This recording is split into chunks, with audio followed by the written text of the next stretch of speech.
I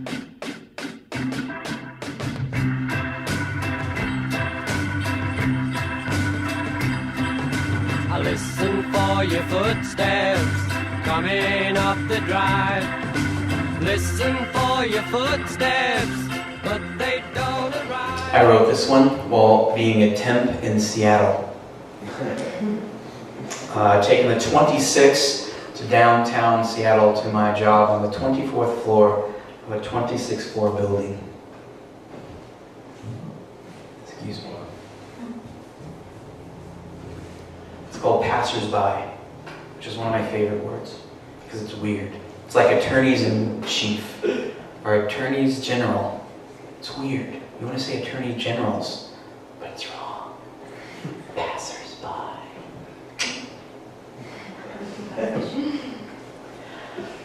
I am the one on the bus you shoulder past every morning on your way to work.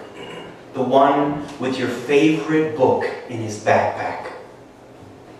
I am the one walking in the rain as you drive past and think to yourself how glad you are to be in a car instead of outside in the rain.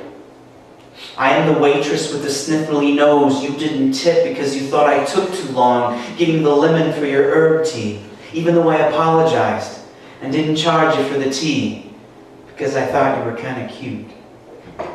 I am the voice of the telemarketer who called at dinner, the one you hung up on in mid-sentence, the one working his way through college, the one who had more things in common with you than anyone you will ever meet, the one you will never meet again for as long as you live. I am the temp worker who closes her eyes and breathes the scent of your hair conditioner as you pass her in the hallway at work, the one whose name you've never bothered to memorize. I am the 76-year-old woman who drove so slow on the freeway that you cursed her and honked at her and drove angrily past her, the one you would have fallen madly and deeply in love with had you only met her at 17 when she was a dancer and a poet.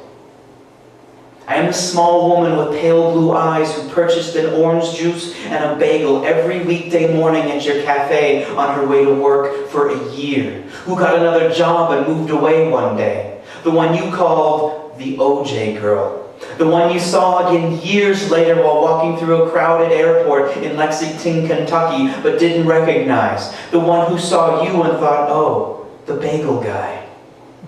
I am the man who lived in the apartment next to yours for years. The one who slept with his head inches from your pillow, separated by a hand's breadth of drywall, wood, and space. The one you never met because he worked the graveyard shift. The one whose newspaper you borrowed every morning, read over breakfast, then carefully placed back in the plastic sack and returned to his front door as you left for work. The one with the CD collection nearly identical to your own. I am your third grade sweetheart gazing out a bus window at an airplane passing thousands of feet overhead. The one who wonders whatever became of that little boy who would chase her around the jungle gym. The one who sighs deeply and turns back to her magazine as you gaze out the window of an airplane at the white roof of a bus stuck in traffic thousands of feet below and wonder how long it's been since you had a belly so swollen with laughter you could barely breathe.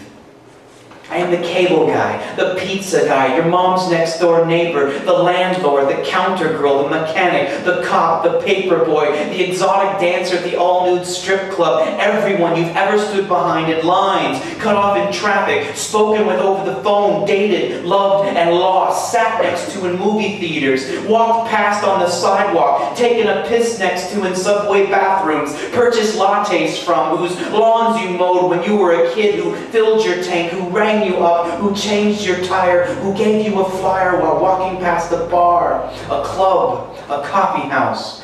We pass within inches of you every single day.